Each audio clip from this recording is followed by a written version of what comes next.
이 시간 말씀은 마태복음 20장 29절 말씀을 보도록 하겠습니다.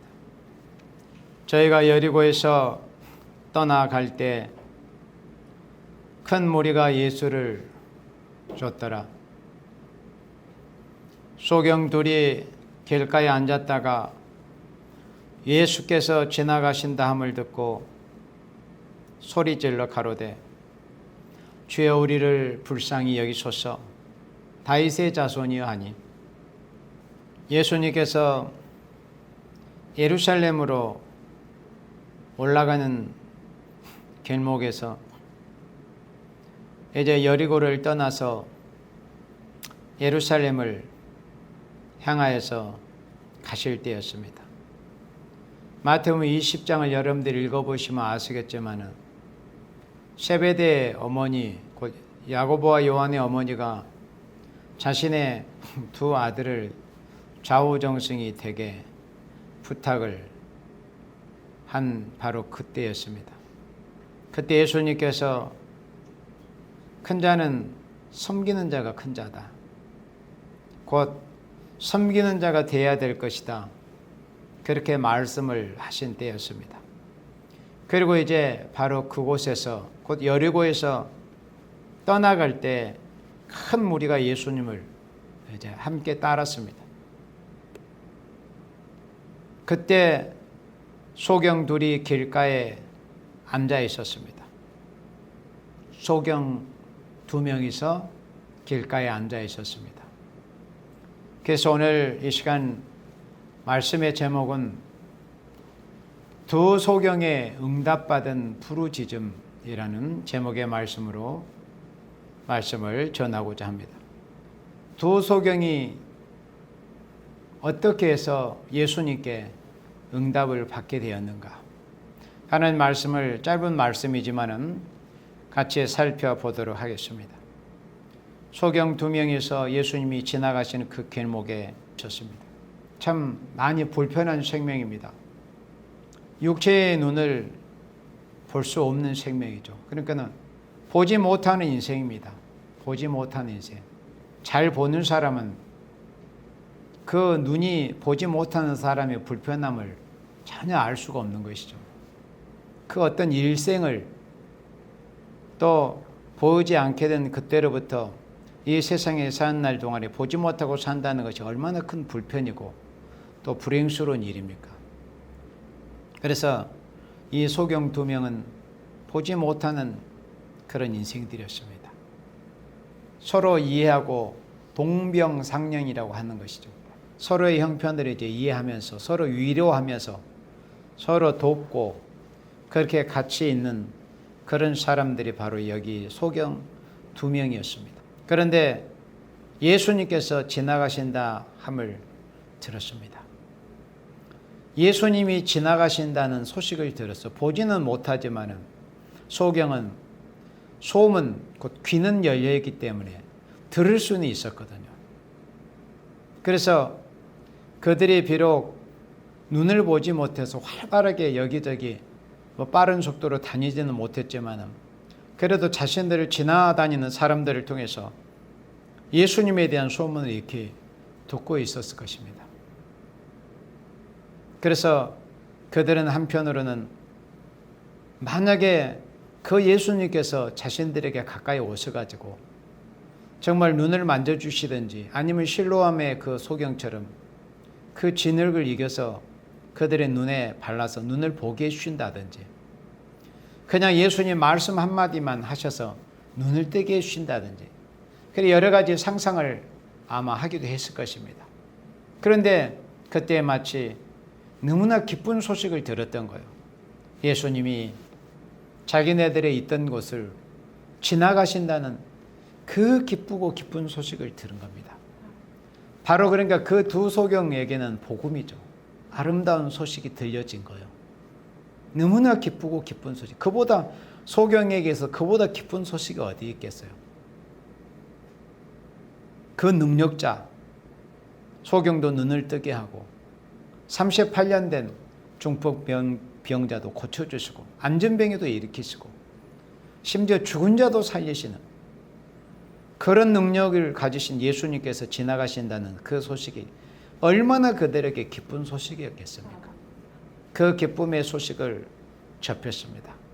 자, 자신들이 볼 수 없다는 것에 대한 큰 이 불편함, 또 어떤 자기 어떤 신세를 한탄하는 그런 생각들을 가지고 있었으니까 예수님이 자기네들의 있는 곳을 지나가신다는 그 소식이 그들에게는 얼마나 기쁜 소식이었겠습니까?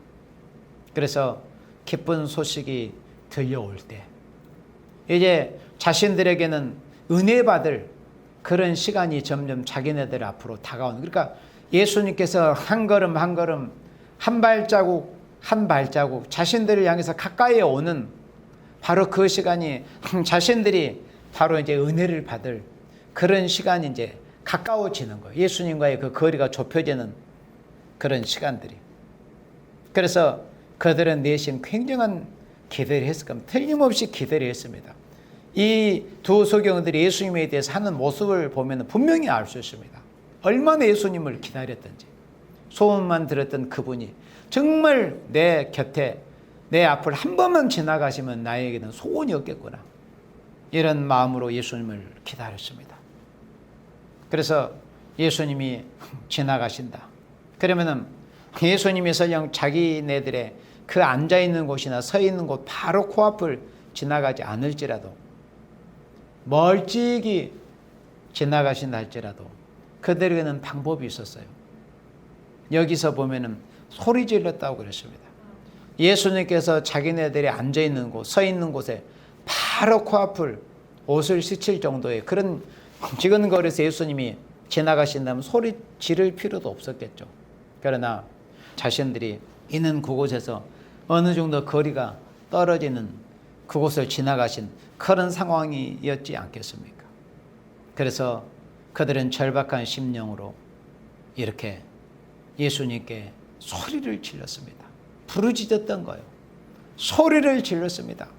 그러니까 있는 힘을 다해서 소리를 질렀을 거 아닙니까? 소리 질렀습니다. 소리 질렀어. 그냥 사람 체면, 염체, 뭐 내가 소리 지르면 다른 사람들의 반응이 어떨까, 이런 것은 전혀 개의치 않았습니다. 그리고 우리가 인생이 이 세상에 살면서 어떤 일에 개의할 일에는 개의를 해야 되고 개의치 않을 일에는 개의치를 안 해야 되는데, 이 세상의 사람들의 모습이 전반적으로 뭐 에레미야 선지자가 그렇게 탄식했던 것처럼 이 세상은 황무해져 가고 황폐해져 가고 이 나라는 멸망을 향해서 지금 곤두박질 치고 있지만 사람들이 거기서 개의하는 사람들이 거의 없습니다. 물론 전혀 없는 건 아닙니다. 그러나 대부분의 사람들이 개의치 않습니다. 나라가 어떻게 되든지 말든지.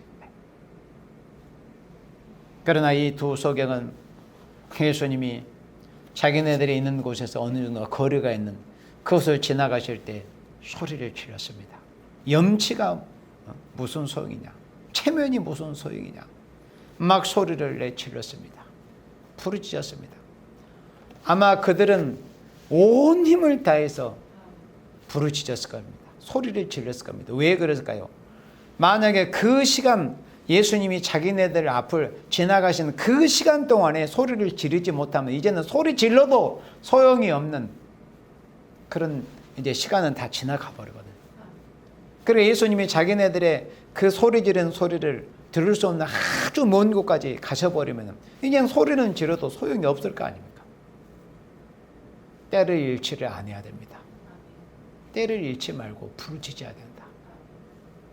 자기에게 기회가 왔을 때 예수님이 자기에게 은혜를 베풀어 주실 바로 그때, 예수님께서 자신들에게 은혜를 베풀어 주실 바로 그때, 은혜 받을 만한 때, 은혜를 받을 수 있는 그런 시간대, 그런 환경에서 온 힘을 다해서 부르짖어야 됩니다. 소리를 질러야 됩니다. 다른 사람들을 개의치 말고. 그런 상황에서는 다른 사람들에 대해서 어떻다는 것을 개의할 필요가 없습니다. 개의치 말고, 내가 우선 눈을 보지 못해서 불편하고 내 삶이 이렇게 파괴되어 있는데 무슨 염치 체면을 따지겠어요? 내가 우선 눈을 떼야 되는데. 그래서 소리를 질렀습니다. 바로 이 시간, 이 짧은 시간 예수님이 내 앞으로 지나가는 이 몇 초의 시간, 이 짧은 몇 분의 시간을 지나가 버리면은 우리들에게는 이제 부르짖어도 소용없는, 이제는 부르짖을 수도 없는 그런 은혜로운 시간이 다 지나가 버린다는 거죠. 지금 이 나라 대한민국 상해에 바로 그런 때입니다. 마치 여기 마태복음 20장에서 예수님께서 우리 소경 같은 우리 인생들의 가까이 계실 때 그때를 잃지 말고 이 두 소경처럼 있는 힘을 다해서 힘껏 부르짖는 이 나라 백성들이 돼야 되겠죠. 이런 시간마저도 다 지나가 버리고 말면은 그때는 이제 부르짖은들 무슨 소용이 있겠어요. 이제 다 기차 떠나가고 차는 다 떠나가 버리고 이제는 아무리 부르짖어도 허공에 하나님께서 은혜 주실 때, 은혜 받을 만한 때, 이제 앞으로는 은혜를 받을 수도 없는, 그래서 청춘 남녀가 여호와의 말씀을 찾으려고 여기저기 피곤하도록 다니지만은 여호와의 말씀도 들을 수도 없고 은혜를 받을 수도 없는 그런 시간이 이제 앞으로 우리 앞으로 지금도 시시각각 다가오고 있습니다. 성경 말씀에서는 요한계시록 13장 말씀에서는 짐승의 세력이 이 세상을 42달 동안 통치하는 시대가 온다고 그랬습니다. 그런데 한 일에 7년이라는 그런 기간이 앞으로 다가오게 될 때는 지금 교회에 다니는 사람들이 자기가 마음만 원하면은 하나님 앞에 힘껏 부르짖어서 성령 충만도 받을 수도 있고 성령의 은혜를 받을 수도 있습니다. 그러나 앞으로 이제 7년 중에서 전 3년 반기가 시작이 되면은 그때는 1260일을 다시 애언하는 그 두 증인 14만 4천이 이제 일어나기 시작을 해서 하늘 문이 닫혀버린다고 그랬습니다. 그때는 은혜를 받으려고도 받을 수도 없는, 예언의 말씀을 읽고 듣고 지켜 순종하는 생명들 외에는 그때는 이제 은혜를 받을 수도 없는 그런 시간이 다가오고 있으며, 그리고 그것도 전 3년 반 42달 1260일이라는 기간이 다 지나버리고 이제 나면은 후 3년 반이 이제 시작이 되면 그때는 완전히 이제 이 세상에 하늘문이 닫혀가지고 그 어디서도 이제는 구원을 받을 수도 없는, 복음을 들을 수도 없고 구원을 받을 수도 없는 그런 무시무시한 그런 세상이 이제 다가오고 있습니다. 은혜 받을 시간이라는 것은, 하나님께 기도할 수 있는 시간이라는 것은, 기도의 응답을 받을 수 있는 시간이라는 것은 머무르 있는 게 아닙니다. 마치 바람이 우리 옆을 지나가는 것처럼. 그래서 광음이 겨같이 지나가기 전에 빛과 같은 속도로 이 시간은 지금 우리 옆을 지나가고 있습니다. 사람들은 그걸 느끼지 못해서, 시간은 어쩌면 빛보다 더 빨라요. 시간은 한 번 지나가 버리면 돌이킬 수 없기 때문에. 빛은 그래도 반사라도 하잖아요. 어느 벽에 부딪히면. 시간은 지나가 버리면 절대 돌이킬 수도 없습니다. 우리가 이런 어려운 환경을 만나서 부르짖어야 할 때, 이런 은혜로운 기간이 그나마 부르짖고 기도할 수 있는 시간마저도 지나가 버리면 이제는 아무것도 할 수 없는 시간들이 다가오고 있는데, 이 소경처럼 바로 이렇게 기쁜 소식을 들어서 이제는 하나님께서 우리들에게 은혜를 베풀어 줄 이런 시간이 다 지나가 버리고 나면은 우리는 아무런 것도 기대할 수 없는 절대 절망의 시간이 다가오고 있는데, 이 시간이 지나가기 전에 우리가 하늘의 하나님을 향해서 어찌해야 될까요? 우리 예수님을 향해서 어떻게 해야 될 것인가?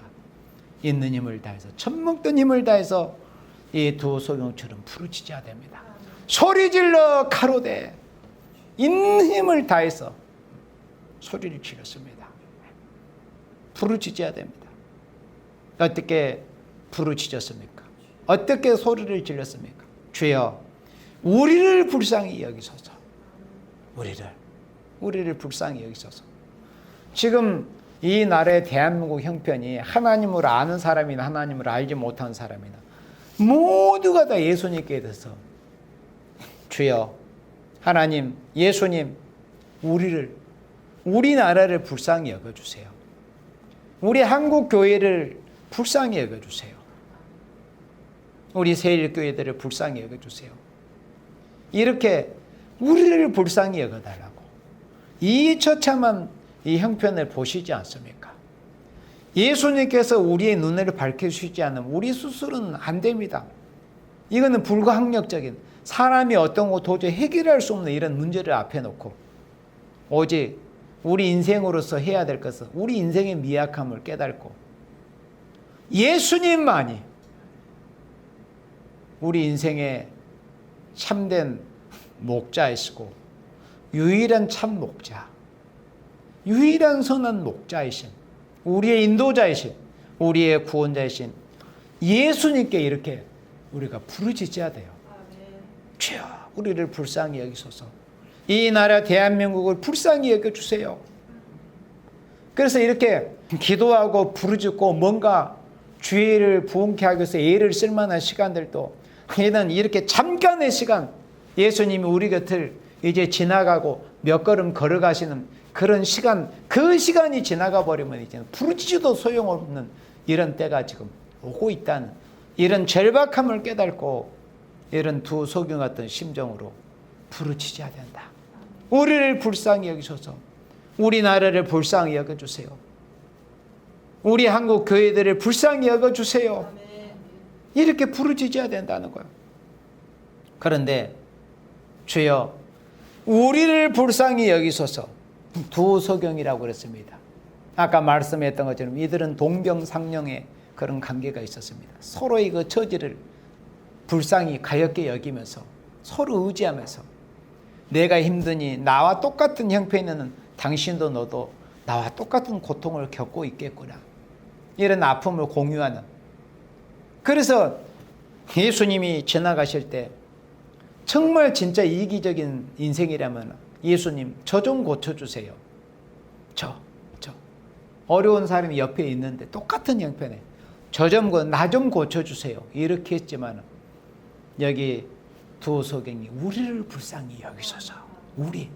나 한 개인 이기적인, 나만 잘 되고 나만 돈이 있고 나만 건강하고 나만 어려움이 없다고 나만 생각하면은, 그러나 이 두 소경은 우리를 불쌍히 여겨주세요.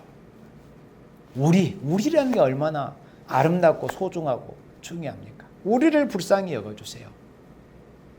한 지체가 어려움을 당하면 다른 지체가 함께 고통을 당한다는 것이 바로 그 교회의 원리가 아닙니까?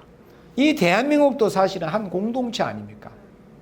이 나라가 안보가 뚫려가지고 적화된다고 생각하면, 그러면 교회에 다니는 사람이나 안 다니는 사람 다 똑같이 저 붉은 짐승의 발 아래 놓여가지고 얼마나 옛날에 올람이 공산화되었을 때, 캄보디아가 공산화되었을 때 그런 처참한 그런 꼴을 당하지 않겠습니까? 이미 역사적으로 공산권에 있는 생명들은 다 그런 길을 거쳐왔고, 그래서 우리를 불쌍히 여기소서. 우리를 불쌍히 여겨달라고. 나만 내 문제만 해결해달라고 이게 아니라 우리를 불쌍히 여기소서. 이렇게 두 사람이었지만 예수님께서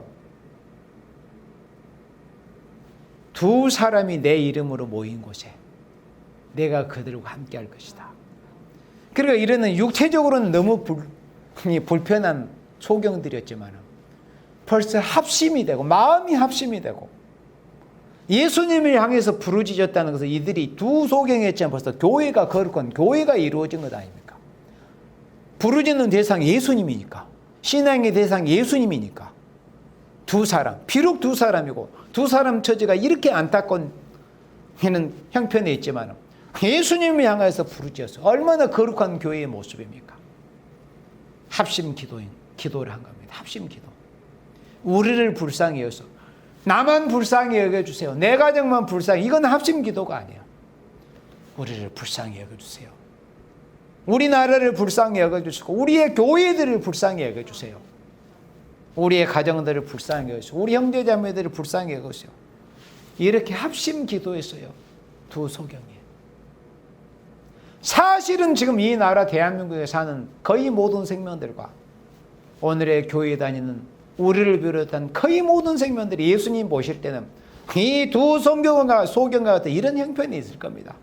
저희들도 어찌 눈을 밝히 완벽하게 떴다고 예수님 앞에 호언장담을 할 수가 있겠습니까? 그렇게 할 수 없습니다. 예수님 보실 때는 우리 역시도 제대로 보지 못한 것들이 있을 것이고 제대로 듣지 못하고 보기는 보아도 제대로 깨닫지 못하는 그런 부분이 있을 겁니다. 그렇다면 우리도 이 두 소경과 같이 주여 우리를 불쌍히 여기소서 이렇게 호소해야죠. 우리를 불쌍히 여겨달라고. 이 우리를 나만 어떻게 해달라고 한 게 아니라 우리를 불쌍히 여기서 이렇게 합심 기도가 필요하다는 거예요. 늘 기도하는 사람은 기도해서 되겠어요. 늘 봉사하는 사람은 봉사해서 되겠어요. 늘 헌신하는 사람 그러면 안 되는 거죠. 다 같이 합심해서 기도도 헌신도 봉사도 그리고 함께 영광에도 참여하고 함께 영광에 참여할 그런 생명들이기 때문에 이렇게 합심해서 두 소경이 부르짖는 것처럼 부르짖는 것이 있어야 된다. 다윗의 자손이요. 예수님은 사실은 다윗의 자손이 아니잖아요. 어째 나를 다윗의 자손이라 하느냐. 다윗이 시편 110편에 내 주의 우편에 계신 내 주를 보았다고 하신 그 말씀을 너희들이 알지를 못하느냐. 그러나 유대인의 입장에서는 다윗의 자손이 너무나 큰 소망이었습니다. 다윗의 씨로 다윗의 후손으로 오실 그 메시아를 그들은 기다렸기 때문에 그때 예수님께서 이제 다윗의 자손이라고 호칭하지 말라고 가르쳐 주셨잖아요. 나는 사실 다윗의 자손은 아니다. 다윗의 뿌리라고 요한계시록 5장의 말씀처럼 유대지파의 사조 다윗의 뿌리. 예수님은 영원한 때부터 계신 분이에요.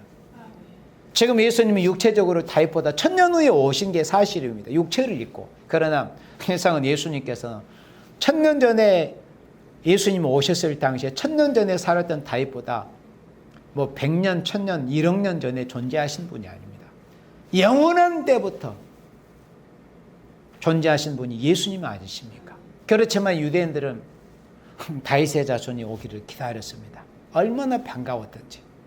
자기 힘과 능으로 해결할 수 없는 문제를 놓고 그 예수님이 이 우리 인생의 모든 문제를 넉넉히 해결해 주실 이 예수님이 자기네들 가까이 지나가신다는 그 소식을 들었을 때 얼마나 기쁘고 흥분이 되며 거룩한 흥분이 되며 얼마나 기대가 되겠어요. 그래서 이 때를 놓치면 우리는 진짜 소망이 없다. 이제는 전심전력을 다해서 부르짖어야 되겠구나. 그걸 이 두 소경은 깨닫게 된 거죠. 그러니까 이 나라 지금 대한민국, 한국교회, 우리 세일교회들도 바로 이런 상황을 우리가 깨달아야 됩니다. 이러한 시간들이 그나마 이렇게 부르짖을 수 있는 시간마저도 지나가 버린다면 이제는 아무런 이 나라나 교회들에게 소망이 없겠구나. 그걸 깨달아야 됩니다. 31절에 무리가 꾸짖어 잠잠하라 하되 항상 예수님을 향해서 부르짖고 간구하는 그런 주의나 환경에는 사단의 역사가 있기 마련이에요. 마귀는 다 알잖아요. 하나님이 허락하신 한도 내에서 하나님의 사랑하시는 생명들이 신앙의 대상 되신 예수님께 부르짖으면 그 응답의 결과가 어떻다는 것을 마귀들은 너무나 잘 알고 있습니다. 마귀의 특성이 배 아파하는 거 아닙니까? 이 두 소경이 예수님께 부르짖는 이 기도가 상달이 되면 소경이 눈을 떠버리잖아요. 그래서 마귀의 그 종에서 벗어나게 되는 거예요. 이제는 더 이상 마귀에게 속지 않아요. 그러면은 예수님께 은혜 받고 문제가 해결이 된 이런 생명들이 결국은 마귀를 짓밟아 버리지 않겠습니까? 그리고 인간 종말에도 예수님께 은혜 받고 능력 받은 권세 종들이나 결국은 마귀의 세력을 완전히 박살을 내버리지 않습니까?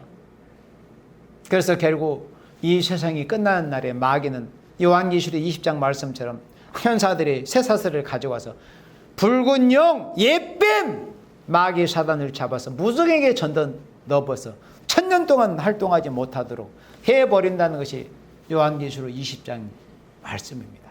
그러니 마귀들은 너무나 그것을 잘 알고 있습니다.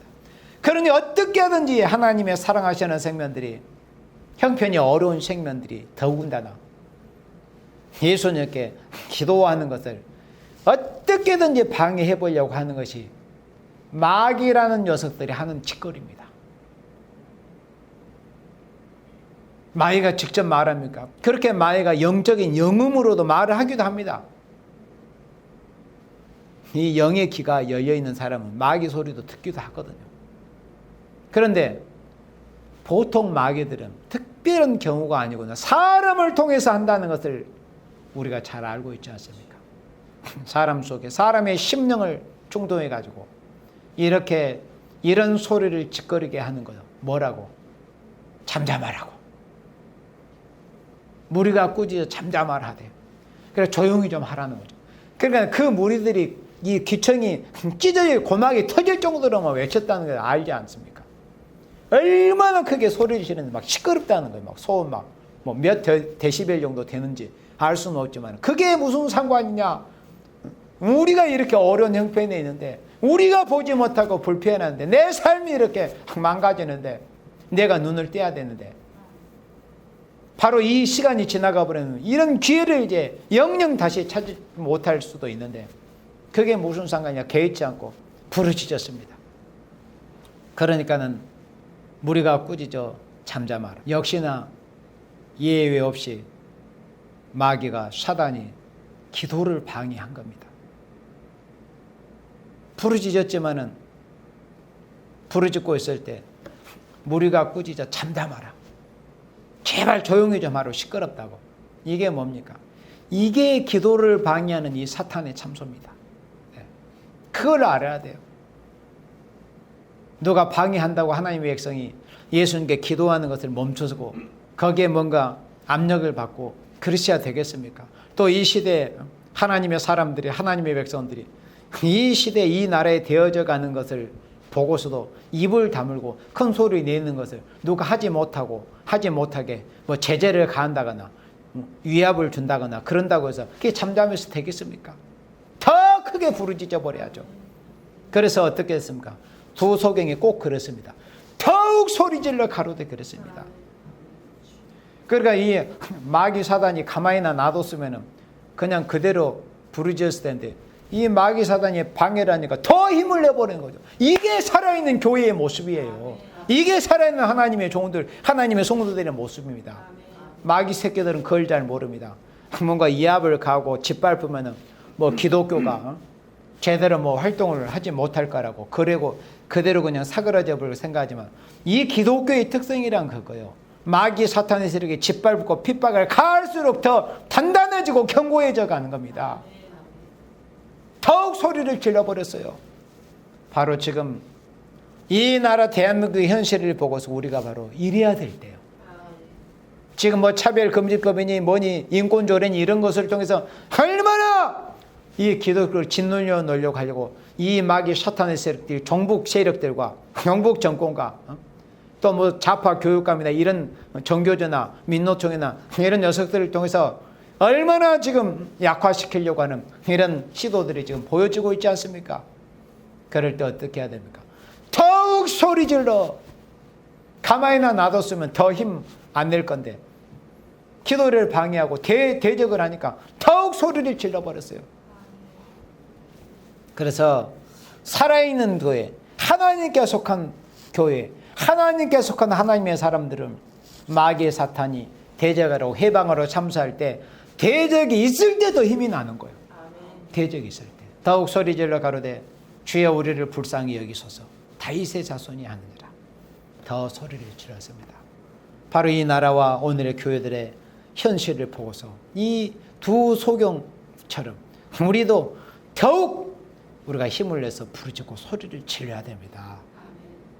늘 하는 대로 그냥 적당히, 그게 아니라 더욱 소리를 질러서 32절에 예수께서 머물러 서서 저희를 불러 가라사대 너희에게 무엇을 하여 주기를 원하느냐. 야, 드디어 이제 응답이 온 거예요. 그러니까 막 더 크게 다른 사람들의 어떤 반응에 개의치 말고 뭐 하지 마라, 그런다면 불이익을 당한다, 법적 처벌을 당한다, 뭐 여러 가지 그런 제재 방해 참소가 있어라. 그럴수록 더 힘을 내서 부르짖으니까 예수님께로부터 이제 반응이 온 거예요. 응답이 온 거예요. 그래서 더 세게, 더 강하게 부르짖고 기도해야 응답이 오는 거예요. 너에게 무엇을 하여 주기를 원하냐. 그러니까 이 두 소경이 뭐라고 말을 합니까? 주여, 우리 눈뜨기를 원하나이다. 여기서도 보세요. 또 다시 우리라고 했어요. 저의 눈을 뜨기를 원합니다.가 아니고 우리 눈 뜨기를 원하나이다.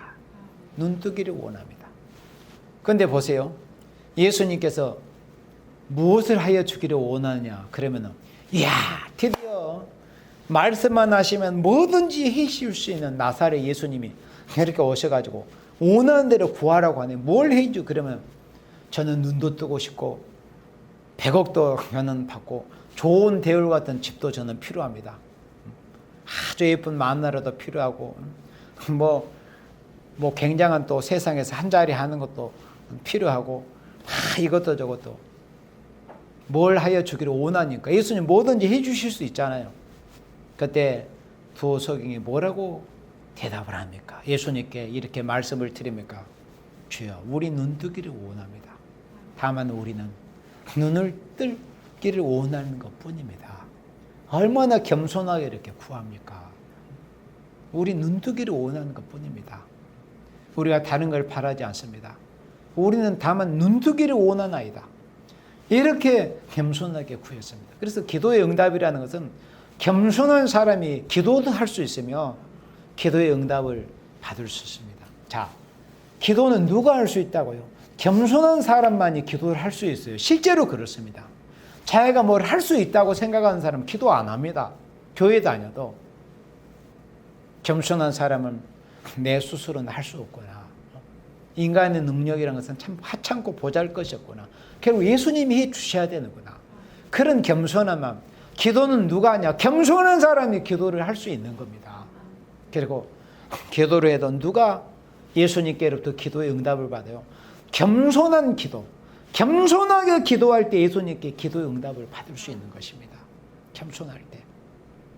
그래서 예수님께서 요한복음 9장에 그런 말씀하셨잖아요. 너희가 본다고 하니 죄가 아직도 있다. 차라리 너희가 소경되었으면 좋을 뻔했구나. 너희들이 뭘 보고 바로 알고 딴에는 깐죽거리면서 뭘 제대로 알고 그런다고 겸손하게 하나님 말씀 들으려고 하지 않는 너희들은 죄가 여전히 있고 소경된 자는 보게 하기 위해서 예수님이 오셨다고 그렇게 말씀을 했습니다. 우리가 그렇게 겸손한 심정을 가져야 됩니다. 그래서 드디어 이제 34절에 예수께서 민망히 여기사 저의 눈을 만지시니, 예수님은 굳이 손으로 만져주지 않아도 말씀만 하시거나 아니면 그 가까운 장소에 가지 않아도 그 백부장의 하인처럼 말씀만 하셔도 고칠 수 있어요. 그런데 예수님께서 저희 눈을 만져주셔서 스킨십 해주셨어요. 만져주셨어요. 이것은 고쳐주시는 것도 고쳐주면 이들을 위로해 주신 것 아닙니까? 얼마나 너희들이 힘든 상황에서 어려운 여건에서 그렇게 어렵게 살아왔니? 그러나 너희들이 나한테 이렇게 부르짖고 간구했으니 내가 너희들을 위로해 주고 눈을 뜨게 해줄게. 그 예수님의 이로와 사랑, 단지 눈만 뜨게 해주셨다는 것이 아니라 저희 눈을 만지시니 곧 보게 되었습니다. 예수님이 해주시면 이렇게 되는 거예요. 곧 보게 되어 저희가 예수를 좇으니라. 즉시 그들이 예수님을 따랐습니다. 눈을 뜨게 해주셔서 그들의 소원이 성취가 되었으니까. 지금 이 나라가 심히도 어려운 형편이 있지 않습니까? 그리고 우리 형편도, 우리들의 형편도 예수님 보실 때는 마치 그 두 소경의 처지와 같이 예수님의 도우심이 없이는, 예수님의 응답의 역사가 없이는 도저히 어려운 상황을 벗어날 수 없는 이런 형편이 있는 것이 바로 우리의 모습이에요. 이 나라 대한민국의 모습입니다. 한국 교회들의 모습이에요. 이럴 때 우리도 이 두 소경 같은 심정을 가지고 겸손하게 정말 이 어려운 때를 당해서 우리가 힘써 부르짖어야 되겠구나, 기도해야 되겠구나. 예수님, 예수님, 이 나라를 어찌하시렵니까? 한국 교회를, 우리 세일교회를 어찌하시렵니까? 방해한, 그럴수록 방해가 있다니까요. 부르짖어. 기도하지 않으면 하나의 백성이 잠자면 그 옆에 있는 마귀도 같이 잡니다. 그런 하나의 백성 뭔가 좀 깨어있고 부르짖으려 마귀도 같이 깨어가지고 같이 방해를 하는 거예요. 그러면 마귀 사탄이 방해한다고 하나님의 백성이 거기에 주눅들어가 가만히 있어야 되겠어요? 여기 두 소경처럼 더욱 소리를 질러버려야죠. 주여 우리를 불쌍히 여기세요. 주여 우리나라 대한민국을 불쌍히 해줘. 주여 우리 한국교회를 불쌍히 여겨주세요. 주여 우리 세일교회를 불쌍히 여겨주세요. 이렇게 부르짖어야 되지 않겠습니까? 이런 두 소경 같은 심정을 가지고 부르짖어서 꼭 예수님께 응답을 받아서 이 난국을 돌파하고 영광 중에 다시 오실 예수님을 맞이할 수 있는, 그래서 이 인간 종말에 다시 오실 예수님의 복음을 증가하는 그 복음의 그 역사가 진행이 되는 그 역사에서 하나님 앞에 주도적으로 쓰임을 받는 영적 제사장, 영적 선지국가의 사명을 감당하는 이 나라 우리 대한민국이 되어지기를 주님의 이름으로 축복합니다. 아멘.